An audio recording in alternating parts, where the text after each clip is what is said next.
नमस्कार भाई सभी को।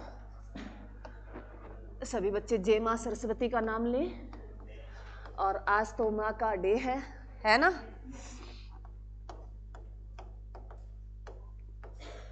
और आज क्या है मेरे बच्चे? वसंत पंचमी। वसंत है पंचमी।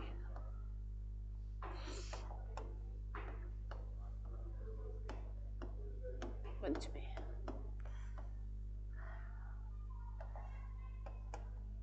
चलो, इससे क्या पढ़ रहे हो तुम? हिस्ट्री। बात करूंगी उसकी भी। और हिस्ट्री में हमारा क्या चल रहा है मेरे बच्चे? दिल्ली सल्तनत चल रहा है। क्या चल रहा है? मध्यकालीन भारत में, मध्यकालीन भारत के इतिहास में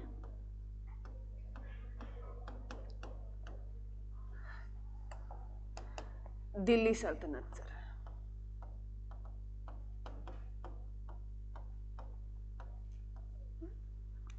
दिल्ली सल्तनत से क्वेश्चन आता है मेरे बच्चे भी। एक तो दिल्ली सल्तनत का टाइम पीरियड बहुत पूछता है, जो 1206 से शुरू होगा और 1526 तक रहेगा।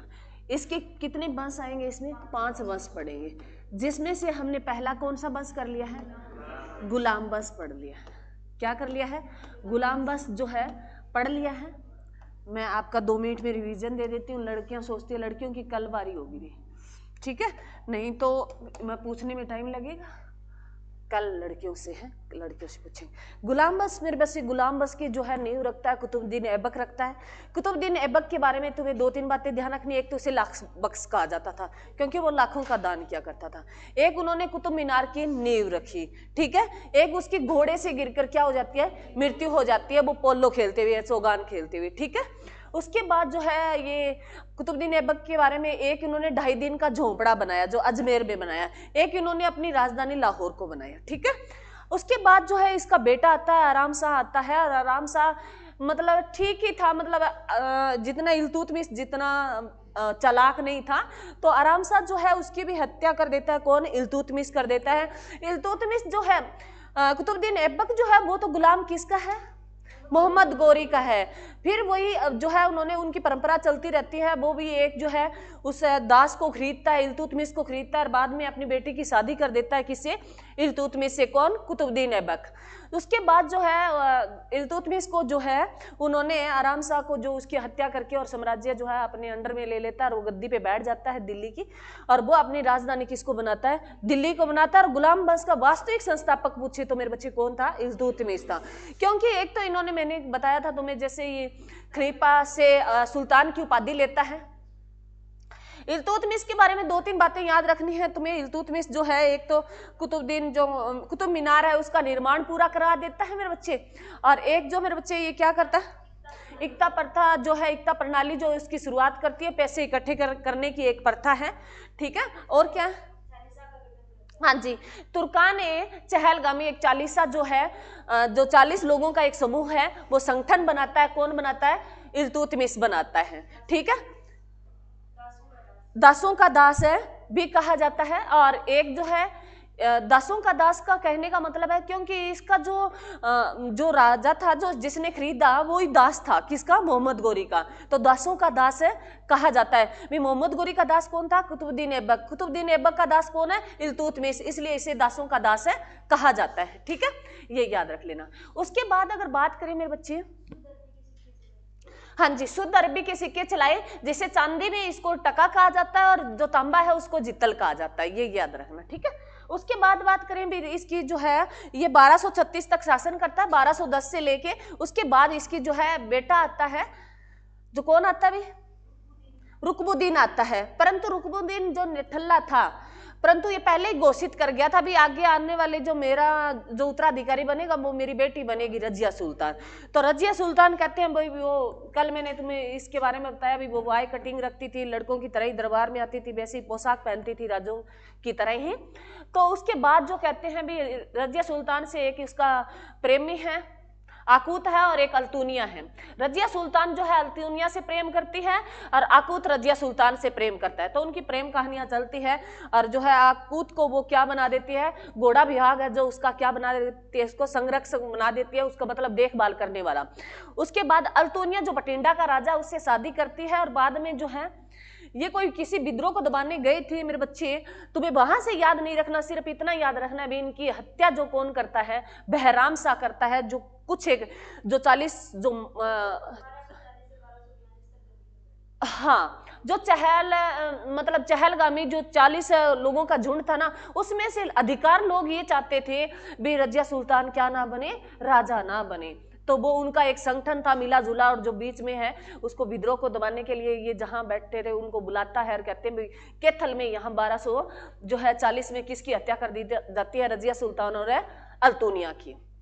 कौन करता है, बहराम शाह करता है। रजिया सुल्तान तो पहली मुस्लिम शासिका, जो दिल्ली सल्तनत की पहली महिला ही क्या थी, रजिया सुल्तान गद्दी पे बैठने वाली थी। क्वेश्चन ऐसे बनेंगे, पहली महिला दिल्ली की गद्दी पे बैठने वाली, दिल्ली सल्तनत की गद्दी पे, तो कौन थी, रजिया सुल्तान थी। पहली मुस्लिम शासिका गद्दी पे बैठने वाली रजिया सुल्तान थी। क्वेश्चन दोनों ही घुमा सकता है, ठीक है। उसके बाद अगर बात करें मेरे बच्चे, रजिया सुल्तान का जो मकबरा पूछे तो कहाँ पड़ता है, हमारे केथल में पड़ता है, याद रखना, ठीक है। उसके बाद अगर बात करें मेरे बच्चे, बहराम शाह आता है और बहराम शाह के बाद जो है ये 2-4 मैंने तुम्हें निकट्टू लिखाए थे, उसके हाँ अलाउद्दीन आता है। उसके बाद जो हमने बात की थी वो बलवन की बात की थी। बलवन से क्वेश्चन आता है। बलवन जो है इल्तुतमिश ने जो 40 लोगों का एक संगठन बनाया था ना, जैसे तुर्कान ए चहलगामी बोला जाता है, उसी में बलवन था एक व्यक्ति। बलवन नाम का क्या था, एक व्यक्ति था। वो धीरे धीरे संघर्ष करता है राजा पद तक पहुंचने के लिए, वो लास्ट में राजा बन ही जाता है। बनता कैसे मेरे बच्चे, जैसे निसरुद्दीन की बात करें तो वो उनका दामाद है, जो कब बनता है भी राजा, वो 1246 से 66 तक जो नसरुद्दीन बनता है ना, उसके साथ बलवन क्या कर देता है, अपनी बेटी की शादी करवा देता है।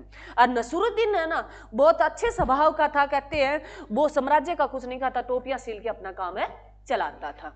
तो उसके बारे में उन्होंने धीरे धीरे क्या, वो षड्यंत्र तो पहले ही रच रहा था बलवन, वो अपनी पावर जुटा रहा था। बाद में दामाद बना के जो है नसरुद्दीन से वो क्या छीन लेता है, साम्राज्य छीन लेता है और खुद क्या बन जाता है, राजा बन जाता है। तो बलवन को याद रखना, इन्होंने एक तो लोहा रकत की नीति अपनाई थी। उन्होंने कहा भी हटा दो, रास्ते में जो आए उसको हटा दो। एक इसने निरकुश सिद्धांत दिया था। निरकुश सिद्धांत का मतलब है मेरे बच्चे, जो गलत हो रहा है ना ये कहता है भी ये नहीं देखा जाएगा भी उसमें भला, जैसे मतलब मैं तुम्हें कहती हूँ भी जैसे सरकार क्या देखती है, जनता का भला चाहती है। सरकार क्या चाहती है, जनता का भला चाहती है, परंतु कुछ ऐसे मुद्दे आ जाते हैं तो वहां भला भी नहीं देखा जाता, उसको क्या होता है, रास्ते से किनारे करना ही होता है।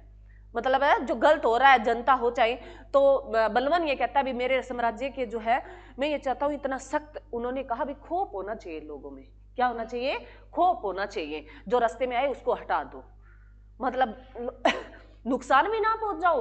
परंतु ऐसा कोई आ जाए, नॉर्मल बंदा है, मान लो छोटी मोटी घटनाएं तो दुनिया में घटती है, जैसे मैंने कल तुम्हें नोएडा वाली बताई भी ऐसे हैं, तो किसी डिलीवरी बॉय था, उसको उसने कहा, तो उन्होंने कहा उसको ले गई प्रशासन पकड़ के और उसको धमकाया और उसको बाद में बयान बदलवा दिए, डरा दिया। मान लो लोगों में क्या ना जाए, अफवाह ना जाए, अफवाह तो नहीं थी, हकीकत थी, तो लोगों तक है वो पहुंचे ना, लोग ज्यादा भीड़ ना करें। तो कुछ ऐसे भी काम है जो राजा होता है ना उसको करना पड़ता है, जनता जो चलाना है, हर चीज अगर लेके चले तो मेरे बच्चे घर नहीं चलता। घर में भी कुछ बातें इग्नोर करनी पड़ती है, हमें करनी पड़ती है, नहीं पड़ती, सभी की हम मानने लगे, सभी की सुनने लगे तो शाम तक ही नहीं चलता, एक बात भी खत्म नहीं होती। तो कुछ बातें हमें इग्नोर करनी पड़ती है। वो कहते हैं ना कुछ एक बातों में प्रमुख बातें लेनी पड़ती है, तो प्रमुख पॉइंट लेना पड़ता है। तो ऐसे निरकुश सिद्धांत था। और जो है बलवन जो मेरे बच्चे, एक तो इन्होंने जो है सबसे ज्यादा जो है, और क्या क्या क्या बलवन के बारे में बताओ, हाँ सैन्य विभाग बनाया इसने, और जो है सैन्य विभाग और क्या बनाया, हाँ सिजदा और जो पाबोस है ये आते ही आते हैं मेरे बच्चे, याद रखना।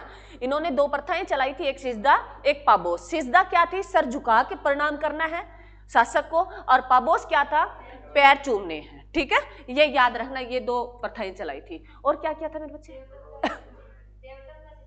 हाँ, देवता का सिद्धांत दिया उन्होंने, कहा भी मेरे ईश्वर का मैं प्रतिबिंब हूँ, स्पेशल भेजा है ईश्वर ने मेरे को जनता की मदद करने के लिए, ये बोला। ठीक है, उसके बाद जो है मेरे, हाँ, तुर्कान है जो है, ये याद रखना मोस्ट इंपोर्टेंट है, तुर्कान ए चहलगामी का जो स्थापित किया वो इल्तुतमिश ने किया, और इसको समाप्त किया बलबन ने किया। जैसे कुतुब मीनार का निर्माण नींव तो कुतुबुद्दीन ऐबक ने रखी, पूरा किसने कराया? इल्तुतमिश ने करवाया। ठीक है, अब जैसे ही तुगलक वंश पढ़ेंगे तो वहां फिरोज शाह तुगलक आएगा, तब मैं कहूंगी पुनर्निर्माण करवाया और उसकी 5वीं मंजिल बनाई।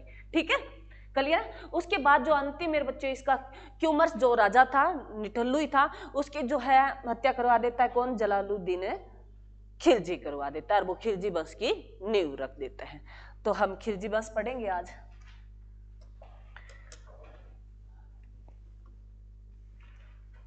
खिलजी वंश दिल्ली सल्तनत का दूसरा वंश पढ़ेंगे मेरे बच्चे आज। क्या पढ़ेंगे? दूसरा वंश, खिलजी वंश। खिलजी वंश जो है मेरे बच्चे सबसे छोटा वंश रहा। ये कब रहा मेरे बच्चे?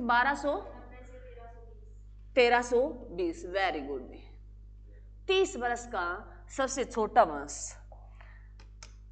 खिलजी वंश रहेगा। 1290 से शुरू होगा और 1320 तक क्या चलेगा? खिलजी वंश चलेगा। क्या चलेगा मेरे बच्चे? खिलजी वंश चलेगा। क्लियर है मेरे बच्चे?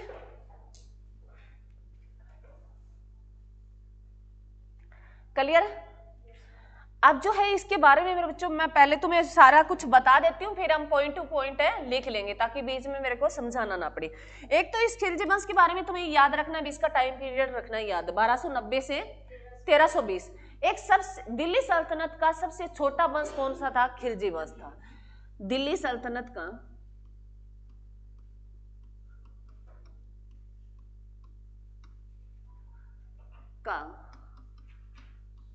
सबसे छोटा वंश,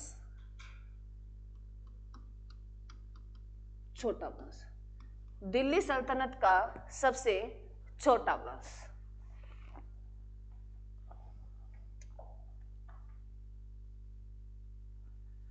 ये क्वेश्चन एग्जाम में पूछा गया है। तुगलक वंश जो सबसे बड़ा वंश होगा, दिल्ली सल्तनत का तुगलक वंश जो सबसे बड़ा वंश होगा। खिलजी वंश के बारे में याद रखना है, 1290 से लेके 1320 तक रहेगा और छोटा है। इसमें हम जलालुद्दीन और अलाउद्दीन खिलजी दो सबसे मुख्य रहेंगे। जलालुद्दीन जो है खिलजी वंश की नींव रखेगा, बस इसके बारे में इतना ही पढ़ेंगे। और जो है ये 70 वर्ष का एक बुजुर्ग व्यक्ति है और ये अपना एक भतीजा पालता है मेरे बच्चा अलाउद्दीन। इसका एक भतीजा है अलाउद्दीन, वो उसका दामाद भी बनेगा और जो है भतीजा भी है। सुनो पहले कहानी सुन लो, फिर जो है कहते हैं भी क्यूमर्स को हरा के जलालुद्दीन ने किसकी नींव रख दी थी? खिलजी वंश की नींव रख दी थी। और खिलजी जो है अच्छा राजा था और परंतु उम्र दराज का राजा था। 70 वर्ष थी जब उन्होंने खिलजी वंश की नींव रखी, तो उसकी उम्र 70 के आसपास है, बताई गई है, इतिहासकारों ने कहा है। तो कहते हैं उन्होंने एक अपना जो है अलाउद्दीन खिलजी जो उसका भतीजा था, उसके कहते माँ बाप गुजर गए थे, छोटे सा छोड़ गए थे अलाउद्दीन खिलजी को, तो उसकी जो है पालन पोषण करता है वो जलालुद्दीन ही करता है। और बाद में उसको अपना क्या बना लेता है? अपनी बेटी की शादी कर देता है और अपना दामाद बना लेता है। कहते हैं भाई जलालुद्दीन को जो है ना, अलाउद्दीन को वो ना कई जो है डिपार्टमेंट देता है और उनको जो युद्ध वगैरह रणनीति सिखाता है। अच्छा राजा भी बनता है अलाउद्दीन खिलजी, भयंकर राजा। जो तुम पद्मावत फिल्म मूवी देखी होगी, तुमने देखी है? कितने बच्चों ने देखी है पद्मावत मूवी?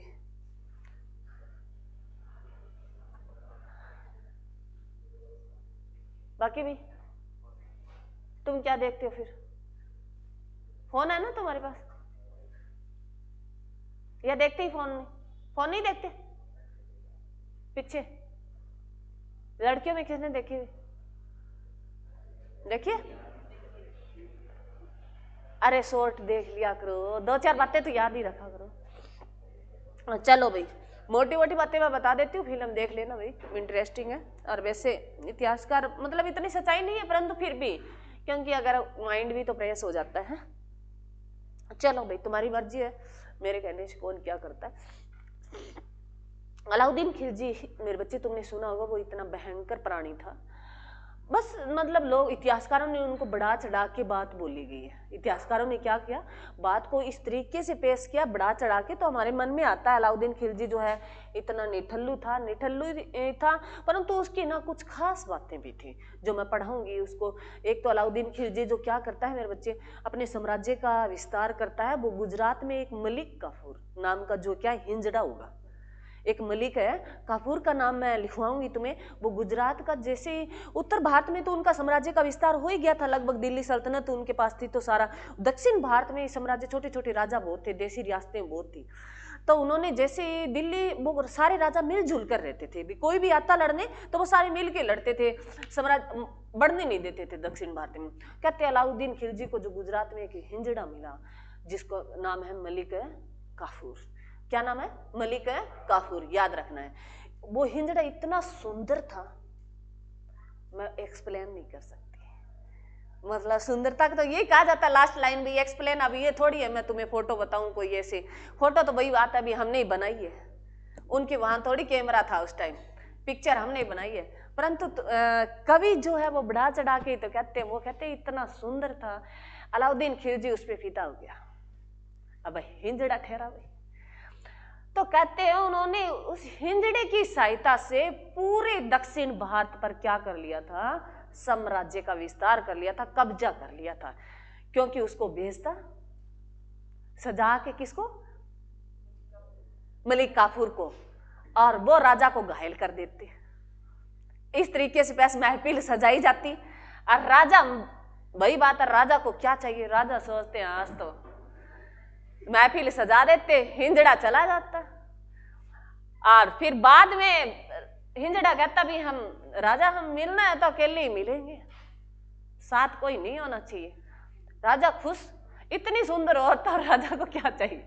तो कहते हिंजड़ा जाते ही जैसे ही पहुंचता सर्विस कर दिया राजा के, पता ही नहीं चलता लोगों को, और वापिस भाग के किसके पास आ जाता, अलाउद्दीन खिलजी के पास आ जाता। उन्होंने 10 राजाओं को हरा दिया था इसे अपनी सुंदरता के कारण। तभी तो कहते हैं वे सुंदरता से तुम्हें बच के रहा करो रे, सुंदरता बड़ी कयानात है मेरे बच्चे। इसी की कहते हैं भी लालसा थी किसको, अलाउद्दीन खिलजी को। तो अलाउद्दीन खिलजी जो क्या करता है मेरे बच्चे, चित्तौड़गढ़ का किला जो है राजस्थान वाला चित्ते का, चित्तौड़गढ़ के तुम किले की बात करते हो तो बहुत बड़ा किला है मेरे बच्चे, जहां राजा रतन सिंह, जो पद्मावत मूवी देखोगे ना उसमें नाम आएगा पद्मावत, इसमें तो दीपिका पादुकोण है मेरे बच्चे, मैं बता देती हूँ तुम्हारे मन में कहीं चल रहा हो। और जो राजा रतन सिंह है वो कौन है रे, साहिल कपूर है। कौन है? साहिल कपूर है भी। तो राजा तो मेरे को थोड़ा हल्का ही लगा, हीरोइन अच्छी है, परंतु इसमें अगर बात करें मेरे बच्चे, जो पद्मावती कहते हैं बहुत सुंदर हुआ करते थे। अब सुंदर का मैंने तुम्हें बताया भाई, मैं जो मलिक काफूर की तरह एक्सप्लेन नहीं कर सकती उसकी सुंदरता का, वो कितनी सुंदर है। दीपिका पादुकोण को तुम जानते ही हो। अब वाली मूवी की बात करी हूँ, पहले वाली पद्मावती तो कहते इतनी सुंदर हुआ करती थी। तो ये बात किसको पता चलती है, अलाउद्दीन खिलजी को पता चलती है भी पद्मावती जो है बहुत सुंदर है। और कहते हैं उसकी एक झलक पाने के लिए अलाउद्दीन खिलजी ने बहुत सी कत्लें कर दी थी। फिर जो है पद्मावती ने ये बात पता चलती है, शायद मैंने तुम्हें एक दिन जिक्र भी किया था, है ना, मेरे को याद आया, मैंने बच्चों को बताया हम। तो पद्मावत जो है उसकी कई, राजा रतन सिंह की ये तो थी नहीं भी एक रानी थी भी पद्मावती, और भी रानियां थी। तो और भी रानियां जलसा फील करती है भी राजा मारा जाएगा, और राजा से यही था भी वो अलाउद्दीन खिलजी ने नौता भेजा भी संधि कर लेते हैं। रतन सिंह माना नहीं, कहते संधि नहीं करते। उन्होंने कहा भी पद्मावती को दर्शन कराया जाए, तो राजा रतन सिंह कहता नहीं हुई। तो बाद में कहता है तेरे को अकेले आना था, अकेले ही घुसता है। बाद में कहते हैं भी ये बात किसको पता चलती है, पद्मावती जितनी सुंदर थी वो उतनी माइंडेड खोपड़ी थी। कहते हैं उनका दिमाग बहुत था। ये बात है फिल्म में तुम देखोगे जैसे ही बताएगा, उनमें तो थोड़ी बढ़ा चढ़ा के बोलिए, परंतु थी मतलब जानकार। जो कहते हैं ना हम कोई बात भनप लेते हैं भी, जैसे मतलब कहते हैं हम कोई बच्चा जा रहा है तो हमारा इतना एक्सपीरियंस बन गया, हम बता देते हैं ये बच्चा सही है और ये गड़बड़ है। थोड़ा बहुत अगर आगे पीछे होता है तो ये अनुभव कर लेते हैं टीचर, बच्चे में कुछ ना कुछ है गड़बड़ है। तो वैसे ही पद्मावती को लगा भी अलाउद्दीन खिलजी में गड़बड़ है, तो उन्होंने राजा रतन सिंह को कहा भी नहीं, परंतु बाकी रानियों ने कहा भी इसमें क्या है, तू चली जा अलाउद्दीन खिलजी के पास, बाकी तो बच ही जाएगा, राजा रतन सिंह बच जाएगा, बाकी सारा ये चित्तौड़गढ़ किला बच जाएगा। तो पद्मावती कहती है भी ऐसे क्या, ऐसे मैं क्यों चली जाऊं भी, ये सुंदरता मेरी है तो मेरी है भी, मेरे को क्या पता भी उसने भी वो किस तरीके से देखता है, उसकी नजरों में गलती है ना, मेरी तो कोई गलती नहीं है ना उसमें। उन्होंने कहा मैं सुंदर हूं, इसमें मेरी थोड़ी गलती है, मैंने थोड़ी बनाया अपने आप को, कुदरत ने बनाया है, उसकी तो उसकी नजरों में कमी है अलाउद्दीन खिलजी की। कहते नहीं भी। तो बाद में ये बहस चलती है, जो है कल मैंने तुम्हें बताया था भी, एक कल नहीं परसों की शायद है, जौहर प्रथा और स्त्री प्रथा की बात बताई थी। तो ये जौहर प्रथा जो थी मेरे बच्चे, पद्मावती मूवी में देखना, वो उन्होंने एक बेड़ा उठाया सभी रानियों को, जब जैसे ही पता चला ना भी राजा रतन सिंह, अलाउद्दीन खिलजी जो इतनी उसको मतलब उसकी लालसा लगी है उसको पाने के लिए, तो उन्होंने सारी रानियों को इकट्ठा किया, उस मूवी में दिखाया गया है। और जो है उनको कहा भी इस अग्नि को हमने साक्षी मान के भी फेरे लिए थे राजा रतन सिंह के साथ, इसी अग्नि में हम अपनी जान दे देंगे कूद के, ताकि जो है ये इतिहास हमें गवाही के तौर पे बताए भी ऐसी भी रानियां हुआ करती थी, जो राजपूती रानी, जो राजपूत जो है उनका वंश था। तो उन्होंने कहा भी याद करे लोग हमें भी, हम जिसके साथ आए उसी के साथ रहेंगे, अगर वही नहीं रहा तो हम भी नहीं रहेंगे। तो उन्होंने कहते अग्नि में छलाक लगा दी थी, हजारों लड़कियों जो रानियां थी वहां उसके साथ, जो भी और काम करने वाली जितनी भी थी सारी, सभी ने भी उनके हाथ कुछ भी ना आना चाहिए। और कहते हैं भी तुम मूवी में दिखाओगे उसमें तो बहुत भयंकर दिखाया गया है। और जो चित्तौड़गढ़ का किला आज भी वहां कहते हैं भी, जब जैसे जैसे रात होती है ना, तो वहां से जो है बहुत भयंकर आवाजें आती है चित्तौड़गढ़ के किले में। चित्तौड़गढ़ के किले में मेरे बच्चे, चित्तौड़ मतलब कहते हैं राजस्थान में किले बहुत है, परंतु सबसे ज्यादा किले महाराष्ट्र में हैं, परंतु बहुत छोटे हैं, राजस्थान वाले बड़े बड़े बहुत है, चित्तौड़गढ़ का किला कोई छोटा बड़ा नहीं, बहुत बड़ा है। तो ये कहते हैं वहां से भयंकर आवाजें आती हैं, तो उन्होंने वो है जौहर किया था, अग्नि में जो कूद के किया था वो उन्होंने क्या किया था, जौहर किया था। वो जौहर प्रथा थी मेरे बच्चे, क्लियर है। स्त्री प्रथा होती है, पति के साथ उसको जलाया जाता है, ठीक है, अरे क्लियर है। तो ये जो है अलाउद्दीन खिलजी, जो पद्मावत मूवी तुम देखते हो, तो अलाउद्दीन खिलजी के बारे में और क्या खास बात है मैडम? ये तो मेरे बच्चे उसके बारे में गलत, मतलब पता नहीं इतिहासकारों ने गलत बताया, अब क्या कह सकते हैं हम, तो पास में थोड़ी, हमें तो पढ़ना पड़ेगा। अलाउद्दीन खिलजी कहते हैं भी बहुत स्ट्रिक्ट स्वभाव का था। एक इन्होंने निरकुश सिद्धांत, जैसे बलवन देता वैसे ये देगा, ये अपना जो सिद्धांत पूरा फोकस करता था। ये कहते हैं मुझे सल्तनत नहीं चाहिए, सल्तनत की उपाधि नहीं चाहिए, मैं किसी खिलाफा के पास नहीं जाऊंगा, मैं अपने हिसाब से शासन है चलाऊंगा, जैसे मेरे को लगेगा मैं वैसे ही चलाऊंगा। तो अलाउद्दीन खिलजी ने किसी कोई सुल्तान की उपाधि नहीं ली, नहीं खलीफा के पास गया, उन्होंने पद उसको समाप्त ही कर दिया, उन्होंने अपने हिसाब से शासन चलाया। दूसरा ये कहते हैं भी इसको उसके टाइम में ना बहुत सबसे ज्यादा, जैसे मैंने तुम्हें बताया, मंगोल का पहला आक्रमण जो किसके शासनकाल में हुआ था, बताओ रे? पहला आक्रमण जो है मंगोलों ने किया था वो किसके, इल्तुतमिश के किया। अब जो अलाउद्दीन खिलजी पढ़ेंगे ना, सबसे ज्यादा आक्रमण किए ना मंगोलों ने, वो अलाउद्दीन खिलजी के समय किए। किसके समय? अलाउद्दीन खिलजी के। तो ये बात पता चलती है भी, जब कोई आक्रमण होता है, मान लो जैसे हम अपना इतिहास पे क्यों जाएंगे, घर पे लगेंगे, बार बार झगड़ा हो रहा है, डेली घर में झगड़ा हो रहा है, तो कहीं ना कहीं गड़बड़ है। तो उसको पता चला भी गड़बड़ तो मेरे जो आसपास रह रहे हैं उन लोगों में ही है। तो उन्होंने पता लगाया भी गड़बड़ कहाँ है। उन्होंने कहा जो भूमिधर ज्यादा बड़े किसान है ना, भूमि वाले, तो उनसे क्या कर लिया जाए। एक तो उनके पास भूमि दान दिया करते थे भी लोग, जो है भूमि क्या करें मेरे बच्चे, भूमि बांट के उनसे राजस्व इकट्ठा किया जाता था। तो खिलजी ने, अलाउद्दीन खिलजी ने क्या कहा, इनसे भूमि छीन लो, सभी से क्या कर लो, भूमि छीन लो, ताकि इनके पास धन ही नहीं रहेगा। अरे जो हमारा जो साधन होता है आय का, अगर वो भी हमारे से छीन लिया जाए, वैसे ही तो हम कमजोरी पड़ जाते हैं। तो उन्होंने कहा भी ये जो है जिसको जितनी भूमि दी उनसे भूमि क्या कर लो, छीन लो। दूसरा उन्होंने कहा भी जो है ये इकट्ठे होके जो शराब वगैरह जो झुंड में इकट्ठे बैठ जाते हैं ना, इस टोली को समाप्त करो। शराब पे, भांग पे, उन पे सबसे क्या लगा दी उन्होंने, पाबंदी लगा दी। क्या लगा दी थी, पाबंदी लगा दी थी। तीसरा इन्होंने क्या कहा भी जो है मान लो कोई भी शादी होती है, वैवाहिक संबंध बनाए जाते हैं, या कोई भी और फंक्शन होता है, तो वहां लोग इकट्ठे होते हैं ना, तो उसको फंक्शन को ही खत्म कर दो भी, इकट्ठे नहीं होना। इकट्ठे होते हैं तो षड्यंत्र रचा जाता है। ये बातें उसकी खास थी। उन्होंने उन सभी को समापन, ये 4 अध्यादेश जारी किए उन्होंने। क्या किए? 4 अध्यादेश। उसमें जो है, हाँ, एक जो है 3 बताए ना मैंने तुम्हें। एक तो क्या बताया, भूमि छीन लो, दान उपहार में जो दिए वो छीन लो। दूसरा मैंने बताया शराब भांग जो है इन पे पाबंदी लगा दो, प्रतिबंध लगा दो। तीसरा मैंने बताया भी जो विवाह वाला संबंध, जो रिश्तेदार इकट्ठे होते हैं उसको इकट्ठा मत होने दो।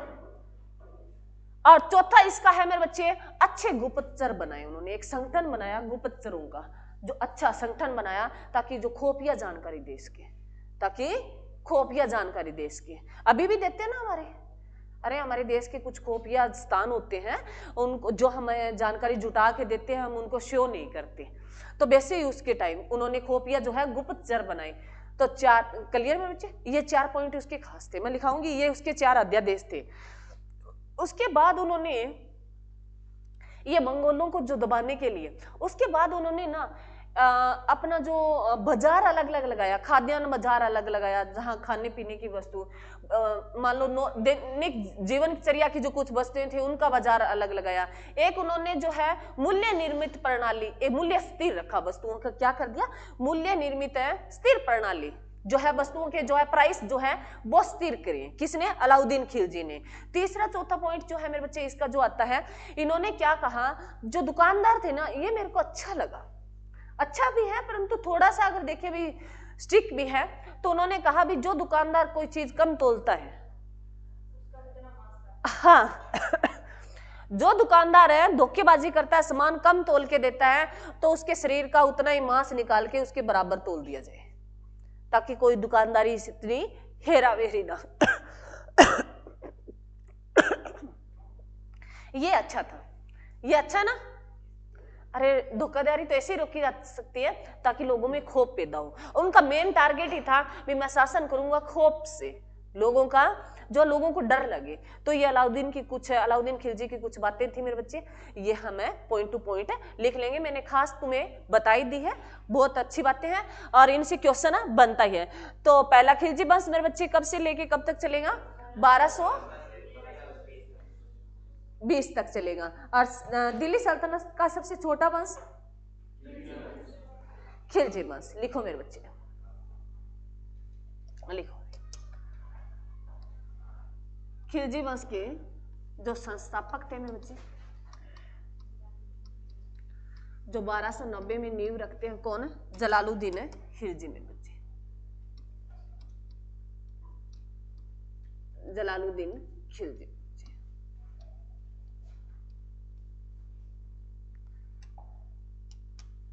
ये जलालुद्दीन खिलजी मेरे बच्चे,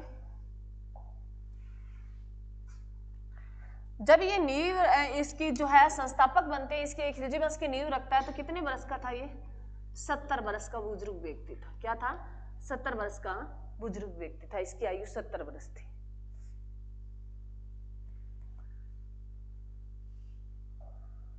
और जो है इसका टाइम पीरियड जो रहेगा जलालुद्दीन का, वो 1290 से 96 तक रहेगा मेरे बच्चे। 1296 में एक घटना घटती है मेरे बच्चे, जो आगे पढ़ेंगे, यहां नहीं पढ़ेंगे, यहां तो इतना लिखेंगे। जो है इसका जो एक भतीजा था, वो कौन था? जलालुद्दीन खिलजी का भतीजा दामाद कौन था मेरे बच्चे?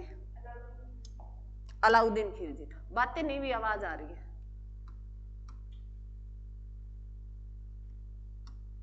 अलाउद्दीन खिलजी था, अलाउद्दीन खिलजी था।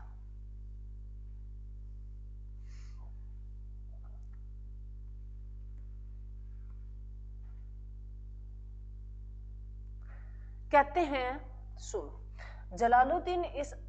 अलाउद्दीन खिलजी को देवगिरी का जो अभियान था मेरे बच्चे, किसका? देवगिरी अभियान के तहत, लिख लो, मैं बता दूंगी तुम्हें, सारी बातें बताऊंगी।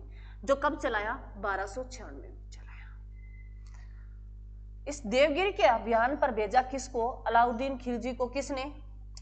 जलालुद्दीन ने। किसने भेजा? जलालुद्दीन को। सुनो मैं बताती हूँ, जलालुद्दीन जो खिलजी वंश की नींव रखता है, जो 1290 से 96 तक रहेगा, उसका एक भतीजा है अलाउद्दीन खिलजी। उस अलाउद्दीन खिलजी का पालन पोषण करना, इससे तुम्हें कोई लिंक नहीं है, तुम्हारा कोई क्वेश्चन नहीं आएगा। याद रखना है अलाउद्दीन खिलजी को वो एक देवगिरी का अभियान चलाएगा जो दक्षिण भारत को जीतने के लिए, जहां यादव वंश होगा। कौन सा? यादव वंश जो है मेरे बच्चे, इसके जो है, इसको अभी पॉइंट डालेंगे ताकि ये लास्ट में तुम्हें ये पॉइंट मैं बताऊंगी। अलाउद्दीन जो चलेगा लास्ट में ये पॉइंट हम करेंगे। जो है इसके जो शासक थे वो रामचंद्र देवेश थे। यादव वंश के जो शासक थे वो कौन थे? रामचंद्र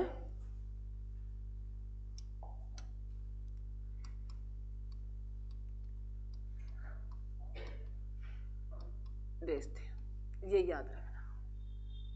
अब इतना याद रखना है। अब तुम्हें क्या करना, बस इतना याद रखना जितना मैंने लिखाया है। इसकी हम लास्ट में बात करेंगे। तो शादी करेगा ना जलालुद्दीन की बेटी के दमा। अब अरे चलो मेरे बच्चे, मुसलमानों के कोई बहन बेटी नहीं होती, ये याद रखना। वो ये नहीं भतीजा, अब तुम कंफ्यूज हो गए। मुसलमान हमारे भी आसपास है ना, बुआ और मामा का लड़का, जो एक की बेटी और एक का लड़का वो शादी कर लेते हैं।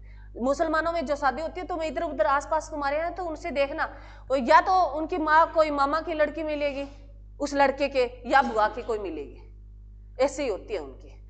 तो उसका चाचा था, तो उन्होंने अपनी जो है अलाउद्दीन खिलजी, उसको लगा भी ये साम्राज्य तो संभाल ही लेगा, तो अपनी बेटी की शादी कर देता है। तो बेटी की शादी हो जाती है तो दामाद भी तो बनता, फिर भतीजा था बाद में। क्लियर है? चलो, यहां मेरे बच्चे अलाउद्दीन खिलजी को जो है कौन सा अभियान चलाया? देवगिरी अभियान चलाया। इस देवगिरी अभियान में कहते हैं अलाउद्दीन खिलजी ने जो है बहुत सारा धन जीत लिया था, मतलब बहुत सारा अपार धन आ गया। तो इन्होंने धन जब आ जाता है ना, ये अगर आज की बात करें तो बाद में अलाउद्दीन खिलजी को लगा भी इतने धन का जलालुद्दीन क्या करेगा, बुढ़ा ही हो गया, अब तो चला जाना चाहिए उसको। शासक तो असलियत में मैं हूं ना, मेरे पास धन है। तो उन्होंने कुछ धन दबा लिया, कुछ बेच दिया और जलालुद्दीन की क्या कर दी? सर्विस कर दी। वो उसकी हत्या करके और गद्दी पे बैठ जाता है। कौन कौन बैठ जाएगा? अलाउद्दीन खिलजी। अलाउद्दीन खिलजी मेरे बच्चे ये कब से लेके कब तक रहेगा? हाँ जी, 1296 से 1316 तक ये 20 वर्ष शासन करेगा। 1296 से ये 1316 तक है, 20 वर्ष तक ये शासन करेगा। बस यही खास है इसमें, इसके बारे में पॉइंट है, वो हम पॉइंट टू पॉइंट लिखेंगे।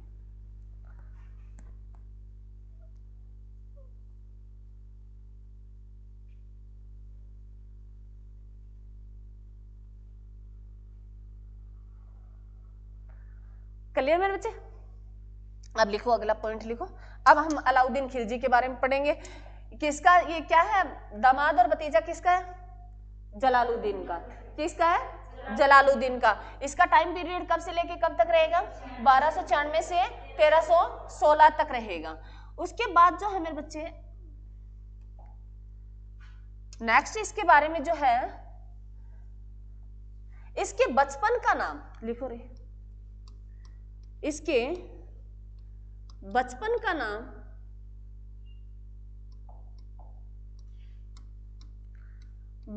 नाम दो नाम थे। एक तो इसे अली कह के पुकारते थे, अली, और कौन सा नाम था? हाँ, अली या गुरशप, गुरशप के नाम से पुकारते थे। गुरशप के नाम से पुकारते थे इसे, अली या गुरशप। अली या गुरशप के नाम से इसे पुकारते थे। किसको? अलाउद्दीन खिलजी को। किसको मेरे बच्चे? अलाउद्दीन खिलजी को। क्लियर मेरे बच्चे? चलो, इसने एक जो सिद्धांत दिया मेरे बच्चे, कौन सा दिया? राम तत्व सिद्धांत दिया। इसने क्या दिया? राम तत्व सिद्धांत दिया। किसने? अलाउद्दीन खिलजी ने राम तत्व सिद्धांत दिया। इस राम तत्व सिद्धांत में इन्होंने 2-3 बातें बताई। एक तो मैंने तुम्हें बता ही दिया, इन्होंने कहा मैं इस्लाम धर्म के अनुसार शासन नहीं करूंगा। इन्होंने पहला पॉइंट दिया, इसने कहा मैं इस्लाम धर्म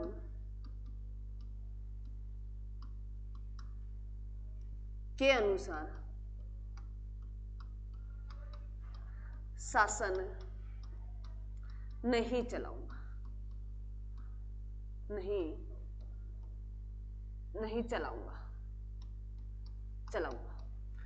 दूसरा पॉइंट उन्होंने कहा मैं खलीफा से सुल्तान की उपाधि नहीं लूंगा। इसने कहा मैं खलीफा से सुल्तान की उपाधि नहीं लूंगा। अपनी लैंग्वेज में लिखना कोई जरूरी नहीं है, मैं लिखती हूं वैसे ही तुम लिखो, तुम्हें समझ में आना चाहिए, शॉर्ट पॉइंट ही लिख सकते हो तुम। तीसरा मेरे बच्चे इसने कहा भी मैं निरकुश तरीके से अपना शासन चलाऊंगा, जो मैंने तुम्हें बता दिया था, तीनों बातें बता दी थी। इसने कहा मैं निरकुश शासन चलाऊंगा।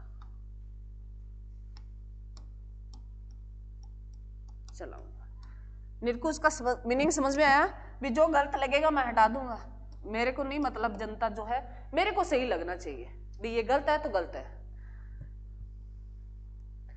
और निरकुश का सिद्धांत किसने दिया था? बलवान ने दिया था। किसने दिया था? बलवान ने दिया, अपनी मन मर्जी का जो है। क्लियर मेरे बच्चे? उसके बाद उन्होंने, अब आगे लिखो, हम पॉइंट बना के लिखेंगे। विद्रोह दबाने के, विद्रोह कौन सा? मंगोलों का विद्रोह। विद्रोह दबाने के प्रयास किए मेरे बच्चों। जो प्रयास मैंने 4 तुम्हें बताए हैं वही है। विद्रोह दबाने के प्रयास। कौन सा विद्रोह मैडम? मंगोलों का विद्रोह। इसमें मेरे बच्चे एक पॉइंट तुम्हें यहां लिखना होगा, पहले मैंने लिखा नहीं, मैं यहां लिख देती हूँ, कोई बात नहीं। ये तो विद्रोह दबाने के, इससे पहले तुम्हें मैंने बताया था मंगोलों का विद्रोह। कौन सा मेरे बच्चे? मंगोलों का विद्रोह। और मंगोलों के विद्रोह के नीचे एक लाइन और लिखनी है तुम्हें। सबसे ज्यादा बार, सबसे अधिक बार जो आक्रमण किया था मंगोलों ने, वो किसके शासन में किया था? अलाउद्दीन खिलजी के।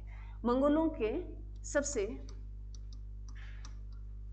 अधिक आक्रमण, अधिक है जो आक्रमण किए थे मंगोलों ने।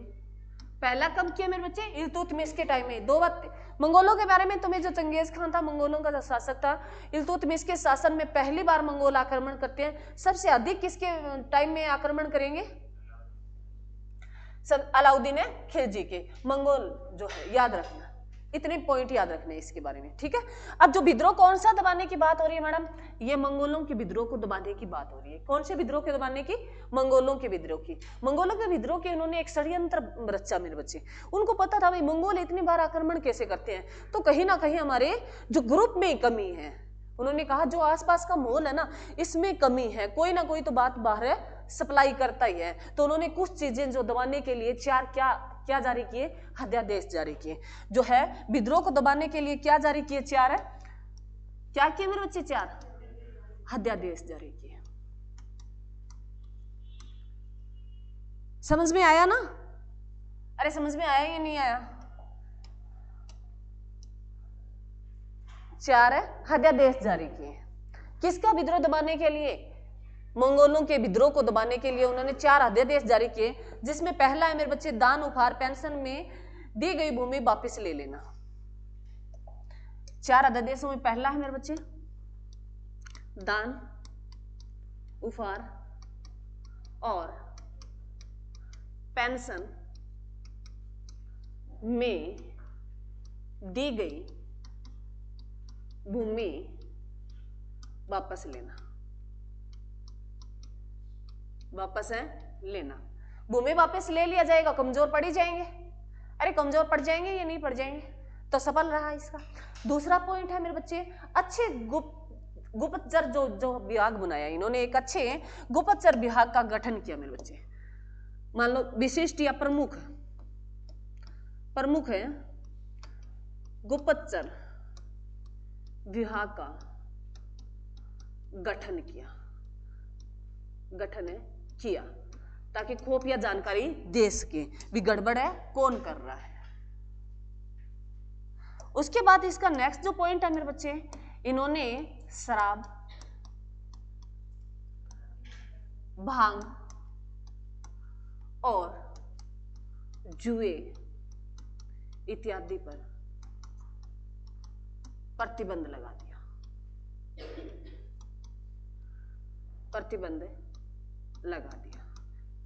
क्योंकि सारी चीजें इकट्ठी पी जाती है। शराब तो जो घर पीता है उसको तो दिक्कत ही नहीं थी, जो झुंड में पीते उनको ही दिक्कत थी। भांग और शराब जो है जुए वगैरह खेलते थे इकट्ठे, उन पे क्या लगा दिया इन्होंने, प्रतिबंध लगा दिया। नेक्स्ट जो है मेरे बच्चे, अमीर और सरदारों के दावत और ब्याह संबंधों पर उन्होंने क्या लगा दिया, प्रतिबंध लगा दिया।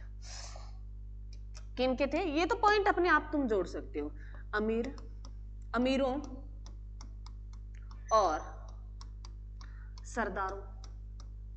सरदारों का मतलब यह नहीं है, सिख वाला सरदारों का मतलब नहीं है। अमीरों और सरदारों के दावत और वैवाहिक विवाह संबंधों पर प्रतिबंध लगा दिया। तुम्हें समझ में आना चाहिए मेरे बच्चे, लिख तो तुम अपनी लैंग्वेज में लो। समझ में आया भाई? अमीर लोग जो है और जो सरदार लोग जो हैं, बड़े बड़े जमींदार जो लोग हैं, वो दावत देते हैं कोई चीज की, कोई फंक्शन करते हैं, अरे बाद में या कोई ब्याह उनका होता है तो वो कई लोग इकट्ठे होते होंगे वहां, उनका क्या कर दो, उन पे प्रतिबंध लगा दो भी इकट्ठे होने ही नहीं है, कोई दावत नहीं है। किसने लगा दी? अलाउद्दीन खिलजी ने। भी इकट्ठे 4 लोग होंगे तो बातें होगी, बात होगी तो गड़बड़ होती है ना। हाँ, तो उन्होंने कहा खत्म कर दो इनको। तो ये 4 अध्यादेश जारी किए थे। किस विद्रोह को दबाने के लिए? मंगोलों के विद्रोह को दबाने के लिए। सबसे ज्यादा मंगोल विद्रोह कब कर देते? अलाउद्दीन खिलजी के समय किया है। और पहला कब किया था? इल्तुतमिश के टाइम। क्लियर मेरे बच्चे? यहां तक किसी बच्चे को कोई दिक्कत भी?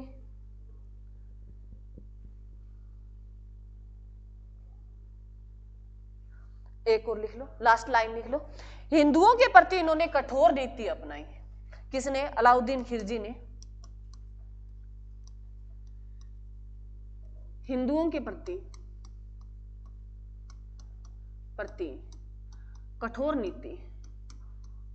लिख लो, मैं बताऊंगी क्या है। कठोर नीति अपनाकर उनको निर्धन या गरीब बना दिया, उनको निर्धन कर दिया ताकि कोई भी विद्रोह ना कर पाए। बात इतनी सी है मेरे बच्चे, लाइन 2 है, बात एक ही है कि इन्होंने क्या कहा, ऐसी कठोर नीतियां अपनाई भी राजस्व बढ़ा दिया। मतलब है जो आगे लिखेंगे 1/2 कर दिया भी, तुम्हारे अगर 10 किलो गेहूं होती है तो 5 किलो राजा को देनी ही है। इतनी कुछ और राजस्व कर दिए उन्होंने, और लगा दिए। तो उन्होंने इतनी कठोर नीतियां अपनाई ताकि जो है हिंदू लोग थे वो इतने निर्धन, इतने गरीब हो गए।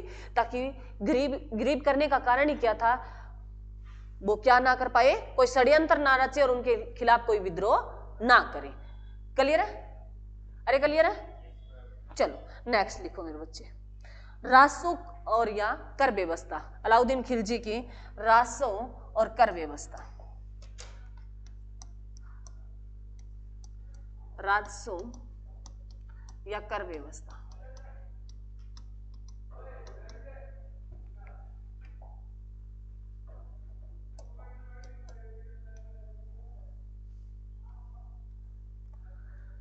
राजस्व क्या होता है बच्चे, बताओ? ये तो बताया तो है।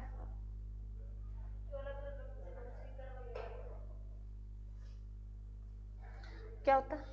जो पैसे इकट्ठे किए जाते हैं मेरे बच्चे, किन से? टैक्स वगैरह लगा के। टैक्स क्या होता है?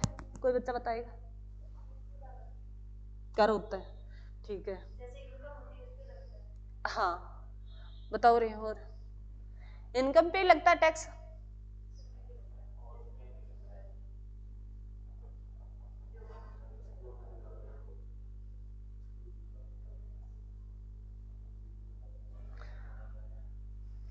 टैक्स जो होता है मेरे बच्चे, वेरी गुड, सही है, आय पे लगाया जाता है।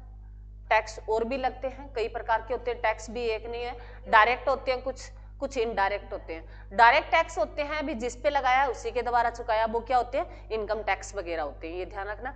इनडायरेक्ट जो होते हैं, लगाया किसी पे चुकाया किसी और के द्वारा जाता है, किसी अन्य पर बाहर डाला जाता है, वो क्या होते हैं, इनडायरेक्ट टैक्स होते हैं। जैसे मान लो कोई बिस्कुट बनाने वाली फैक्ट्री है, उस पर टैक्स लगाया गया, वो टैक्स जो है बिस्कुट फैक्ट्री ने भर तो दिए, परंतु उन्होंने क्या कर दिया, हर बिस्किट के पैकेट पर टैक्स सहित लिख दिया। लिखा था ना, तुम पढ़ते हो टैक्स सहित इतने पैसे हैं इस बिस्किट के पैकेट का, तो वो टैक्स हमसे किन से वसूले, हमसे वसूल लिया। टैक्स किन से वसूल लिया, हमसे वसूल लिया। तो जो है सीधा डायरेक्ट जिस व्यक्ति पे लगा टैक्स वो कैसा होता है, इनकम टैक्स होता है। जिस पे लगाया उसी के द्वारा चुकाया गया वो होता है डायरेक्ट। इनडायरेक्ट होता है, लगाया किसी और पे है और चुकाया किसी और पे है। लगा तो बिस्किट फैक्ट्री पे था, परंतु चुकाया किसके द्वारा, आम जनता जो बिस्किट खाती है उनके द्वारा गया था, ठीक है, वो इनडायरेक्ट टैक्स होता है। क्लियर मेरे बच्चे? वैसे कुछ इनके टैक्स थे, तो मतलब इनको ये राजस्व और कर व्यवस्था की जरूरत क्यों पड़ी, तो मंगोलों के विद्रोह को दबाने के लिए और अपने साम्राज्य का विस्तार करने के लिए, अपने साम्राज्य के विस्तार को सुदृढ़ करने के लिए, मजबूत करने के लिए राजस्व इनकी जरूरत क्यों पड़ी, मंगोलों की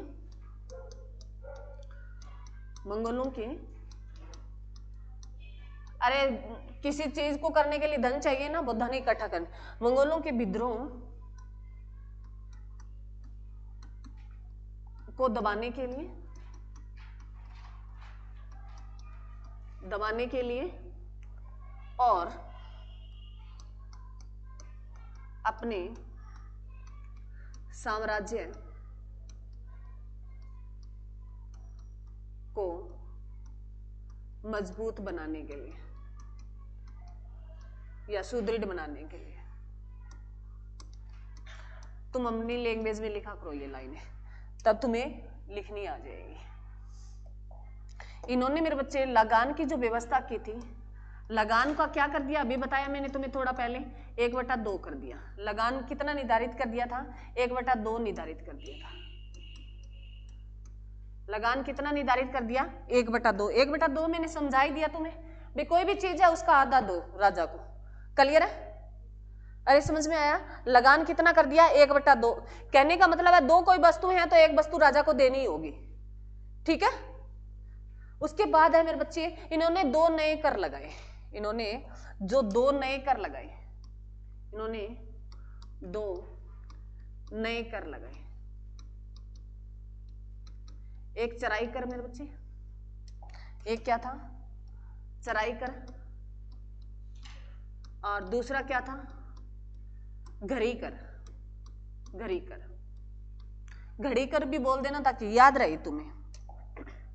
अब बताती हूँ, चराई कर तो तुम समझ ही गए नाम से, पशुओं को चराई वगैरह, पहले पशु सूने चरते थे तो उन्होंने कहा भी पशु चराने हैं तो कर देना होगा, भूमि ऐसे नहीं है। और एक जो मेरे बच्चे उन्होंने जो है, अरे वो जो भूल गई रे, भूमि जो किन से ली, जो जमींदारों से भूमि ली, उनको भूमि लेके उन्होंने क्या दिया, उसको नाम क्या दिया, जो सरकारी भूमि को क्या नाम दिया, खालसा या खलीफा? पढ़ा है तुमने? नहीं पढ़ा? नहीं पढ़ा तो फिर छोड़ो, तुम कहते नहीं पढ़ा तो छोड़ो फिर। चलो फिर ये बताओ, चराई कर बताओ। तुम कहते हम पढ़ा ही नहीं, फिर छोड़ दो, मैं नहीं बताती तुम्हें। चराई कर बताओ पहले तो। पशुओं को चराते थे, उन्होंने भूमि को क्या कर दिया, उन्होंने कहा इस अगर तुम्हें पशु चराने तो पहले क्या देना होगा, टैक्स देना होगा। उसको क्या नाम दिया गया, चराई कर दिया गया। क्लियर है? एक उन्होंने घरी कर, घरी कर को मेरे बच्चे उन्होंने क्या किया, घर पे क्या लगा दिया, टैक्स लगा दिया। घर पे क्या लगा दिया, टैक्स लगा दिया, भी घर में रहना है तो टैक्स देना होगा। तो उन्होंने 2 कर किए। तो ऐसे ही तो मेरे बच्चे जो है उन्होंने कमजोर बनाया लोगों को, तो 2 कर किए, एक चराई कर और एक घरी कर। क्लियर है? अरे क्लियर है? इसके बाद में एक कहा जाता है मेरे बच्चे, ये पहला बादशाह था जिन्होंने क्या, पहली बार भूमि को मापा। तो इसके बारे में लाइन लिखो, वह पहला सुल्तान है जिसने क्या क्या, भूमि का माप किया। भूमि को माप के इन्होंने टैक्स में बांटा मेरे बच्चे। ये पहला बादशाह है। किसके बारे में बोला है, अलाउद्दीन खिलजी के बारे में कहा है। यह पहला सुल्तान है या शासक है, ये पहला सुल्तान है जिसने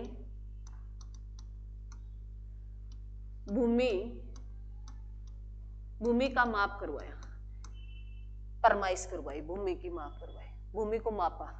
यह पहला सुल्तान जिसने क्या किया मेरे बच्चे, भूमि को मापा। क्लियर मेरे बच्चे? अरे क्लियर है?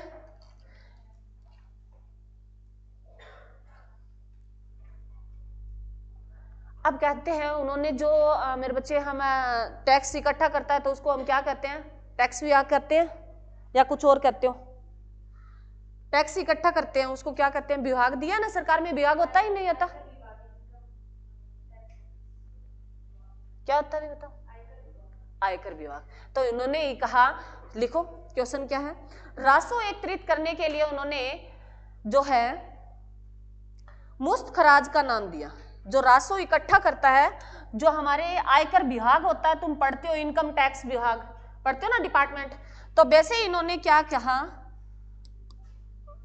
अरे राजस्व को एकत्रित करने के लिए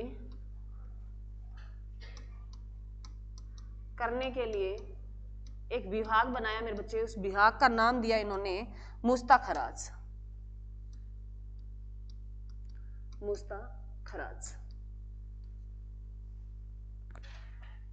उन्होंने टैक्स वगैरह इसको इकट्ठा करने के लिए एक विभाग बनाया और इस विभाग का नाम दिया मुफ्त खराज। और जो प्रमुख विभाग था, जो मेन था, वो दीवान मुफ्त खराज था। प्रमुख जो विभाग था मेरे बच्चे, प्रमुख जो खास उनका विभाग था, प्रमुख विभाग, उन्होंने उसका नाम दिया दीवान मुफ्त खराज।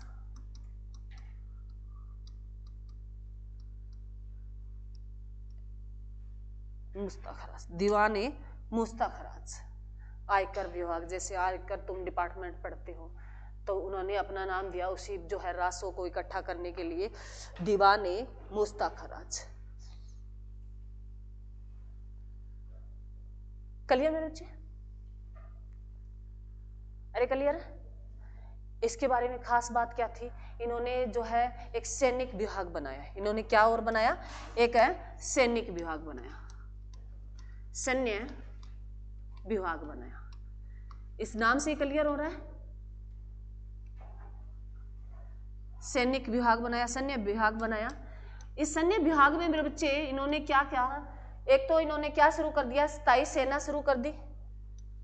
क्या कर दी, स्थायी सेना रखना शुरू कर दिया, सैनिकों को स्थायी कर दिया, स्थायी सेना। और है हाँ जी, नगद वेतन शुरू कर दिया। स्थायी सेना रखेंगे तो नगद वेतन भी तो देना पड़ेगा ना, तो नगद वेतन की शुरुआत की।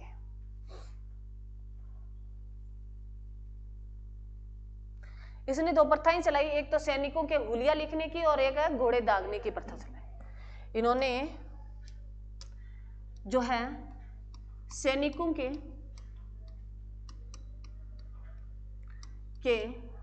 हुलिया लिखने की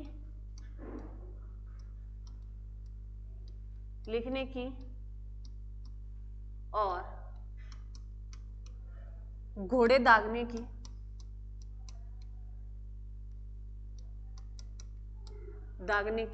प्रथा चलाई। मोस्ट इंपोर्टेंट है, एग्जाम में आते हैं ये क्वेश्चन। क्लियर में बच्चे?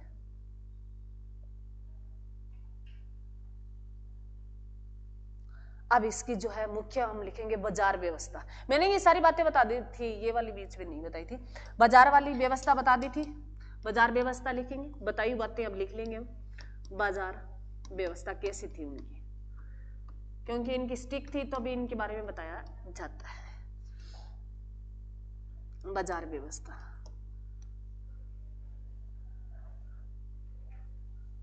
तो लिखो मेरे बच्चे, पहला तो मूल्य नियंत्रण ही था। मूल्य नियंत्रण प्रणाली और मापतोल में बेईमानी की रोक, दोनों बातें बताई थी मैंने, तुम्हें बताई ना। पहली मूल्य नियंत्रण मेरे बच्चे, मूल्य नियंत्रण जानते हो भाई, वस्तुओं के रेट फिक्स कर देना, क्लियर है। और दूसरा मेरे बच्चे, माप तोल में बेईमानी को रोकना, बेईमानी को रोकना कैसे मैंने तुम्हें बता दिया था। जो बढ़िया बेईमानी करता तो उसका क्या निकाल लिया जाता, उतना ही मांस निकाल लिया जाता और उसके साथ तोलता, ठीक है। तो इसकी दो थी, एक तो मूल्य नियंत्रण कर दिया ताकि बाजार जो है सही स्थिर रहे, और दूसरा क्या कर दिया इन्होंने, माप तोल की जो है बेईमानी को रोकने के लिए। क्लियर है, अरे क्लियर है। चलो नेक्स्ट लिखो बच्चे, उसके जो है 4 बाजार है मेरे बच्चे जो मैंने तुम्हें बता दिए थे, लिखो। जो बाजारों में पहला इसका बाजार है 2 खाद्यान्न, क्या हुआ रे, क्या हो गया, खाद्यान्न बाजार। और दूसरा जो है मेरे बच्चे अरे क्या कर रहे हो तुम, दैनिक वस्तुओं का बाजार,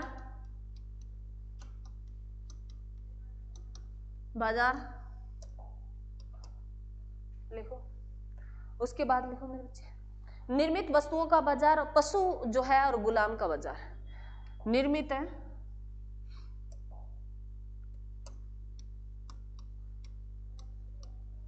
निर्मित वस्तुओं का बाजार अलग अलग हुआ करते थे। ये बाजार कहने का इसका मीनिंग है भी ये बाजार इनके अलग अलग हुआ करते थे। और जो है पशु और गुलाम बाजार। अब सुनो क्या है, खाद्यान्न वस्तु तो तुम्हें पता ही है, खाद्यान्न जो है गेहूं वगैरह मिलते थे, उनका बाजार अलग हुआ करता था। परंतु ये कहते हैं दिल्ली के आसपास ही हुआ करते थे, पूरे एरिया में नहीं थे। ये जो साम्राज्य जो ये बात कह रहा है ना, ये कहता है ये बाजार उनके दिल्ली के आसपास का क्षेत्र था ना, वहीं लगते थे लगभग। पूरे साम्राज्य में इसको लागू करना मुश्किल था। जो है खिलजी जो है उनका साम्राज्य विस्तार तो वो सारा ही कर लेगा, अरे करेगा ही नहीं करेगा।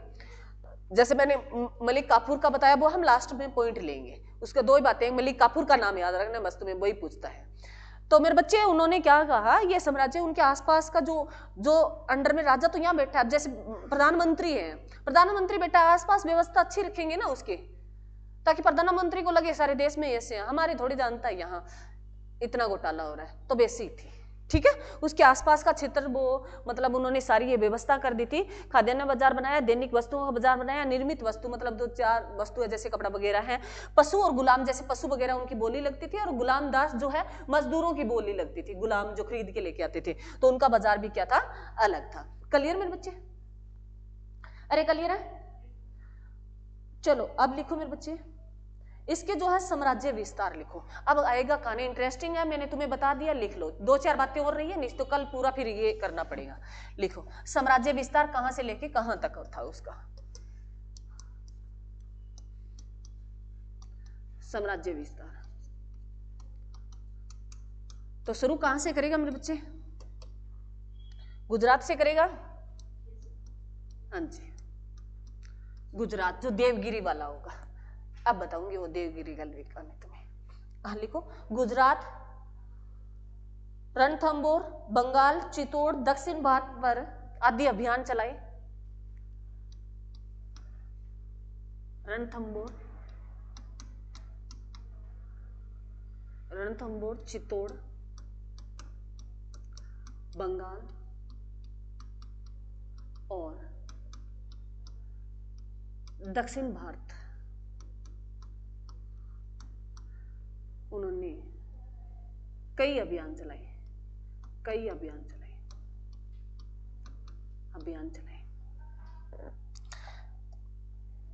इतने थे मेरे बच्चे। इसमें जो देवगिरी वाला तुमने पढ़ा वो ये गुजरात वाला क्षेत्र था मेरे बच्चे। इसी गुजरात अभियान जो चलाया था इन्होंने, वहां क्या जीत वो लेके आता अपने साथ, मलिक है काफूर नाम का एक है हिंजड़ा साथ लेके आता। कौन सा, गुजरात वाला देवगिरी अभियान जो कब चलाया अलाउद्दीन ने, 1296 में चलाया। उस टाइम वो है ये गुजरात जीत लेता है और वहां से क्या लेके आता है, एक है मलिक काफूर, जो क्या है मेरे बच्चे, ये खरीद के लेके आता है इस मलिक काफूर को। ये हिंजड़ा है एक, लिख लेना, तुम्हें याद रहे।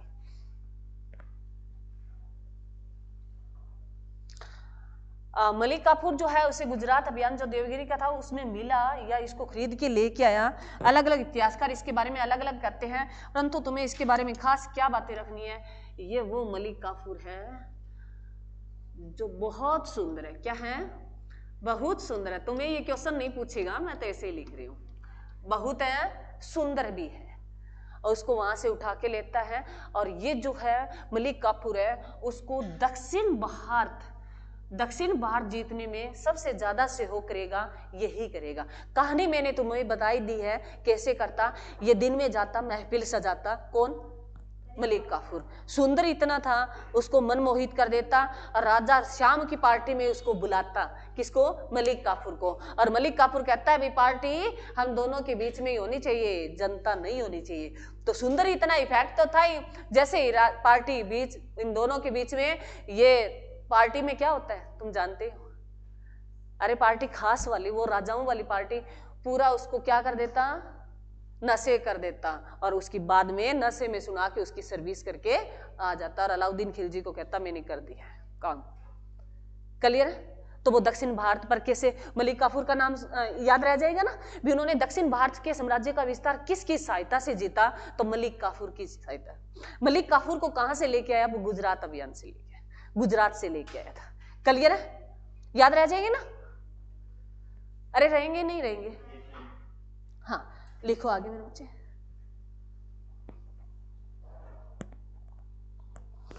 अब तुम्हें मलिक काफूर का क्या याद रखना है मेरे बच्चे?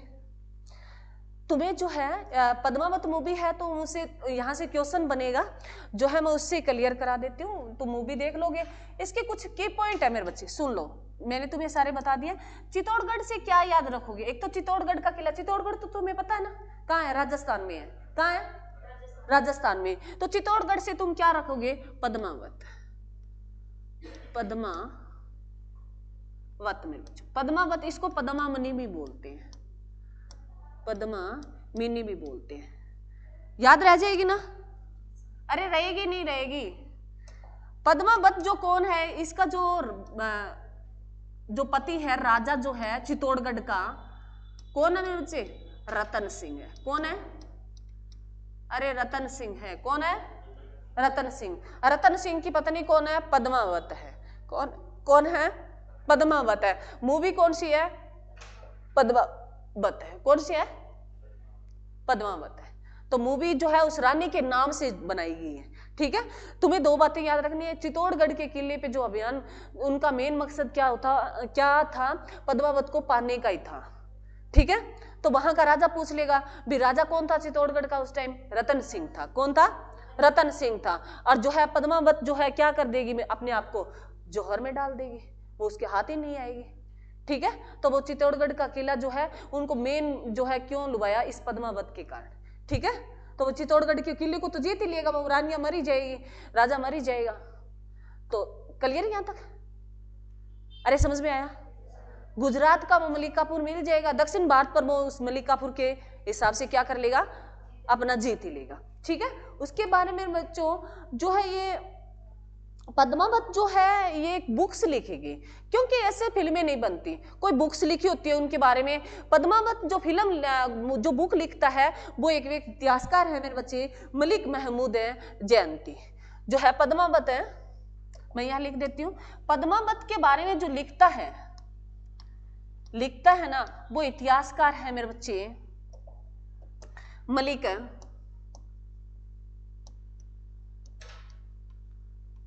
महमूद है। मलिक महमूद जयंती है, मलिक महमूद जयंती है, इतिहासकार है ये।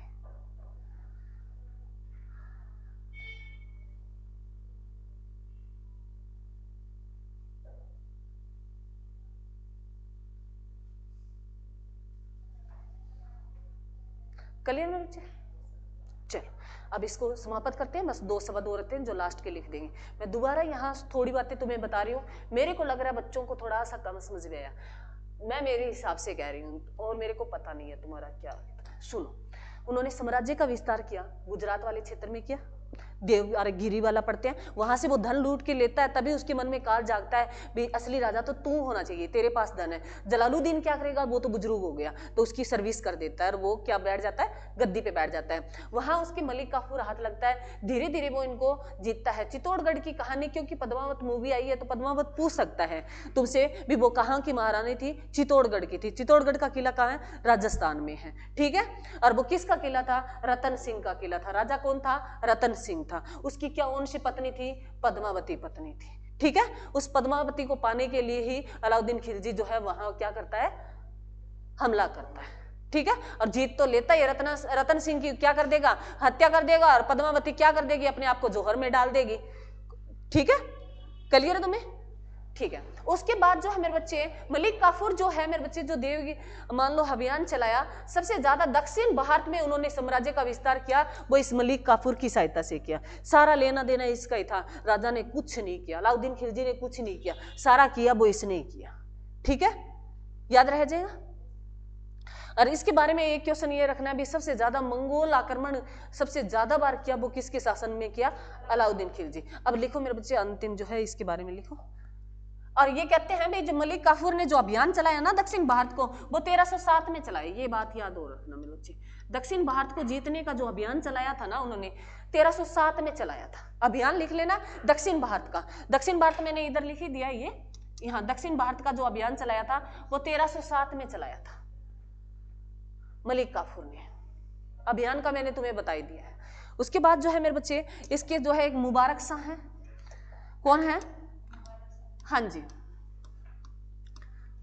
मुबारक शाह है।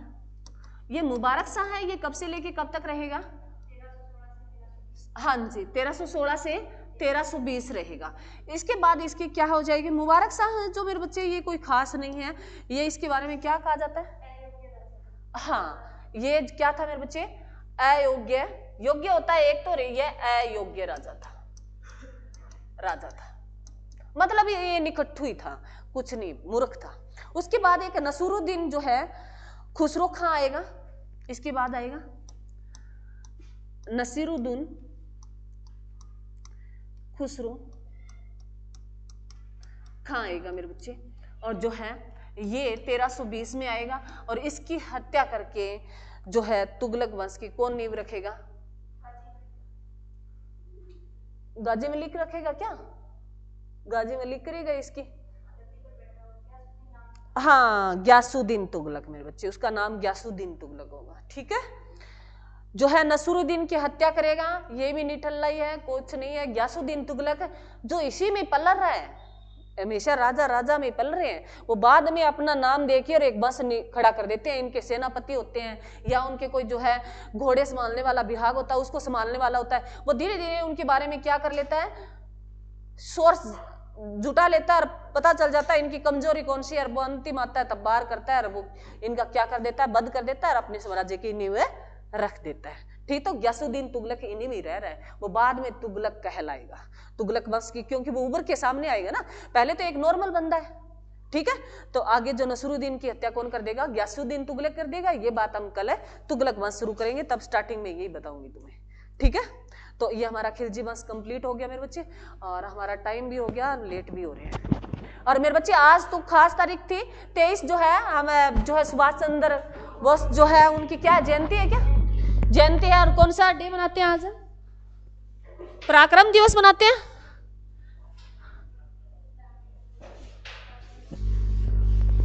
कौन सा सुभाष चंद्र बोस की जयंती है, उसके बारे में कुछ कहना था मेरे बच्चे, परंतु अब टाइम हो गया मेरी बस का भी, तो ठीक है, कल हम पढ़ेंगे आते ही, ठीक है, इसके बारे में।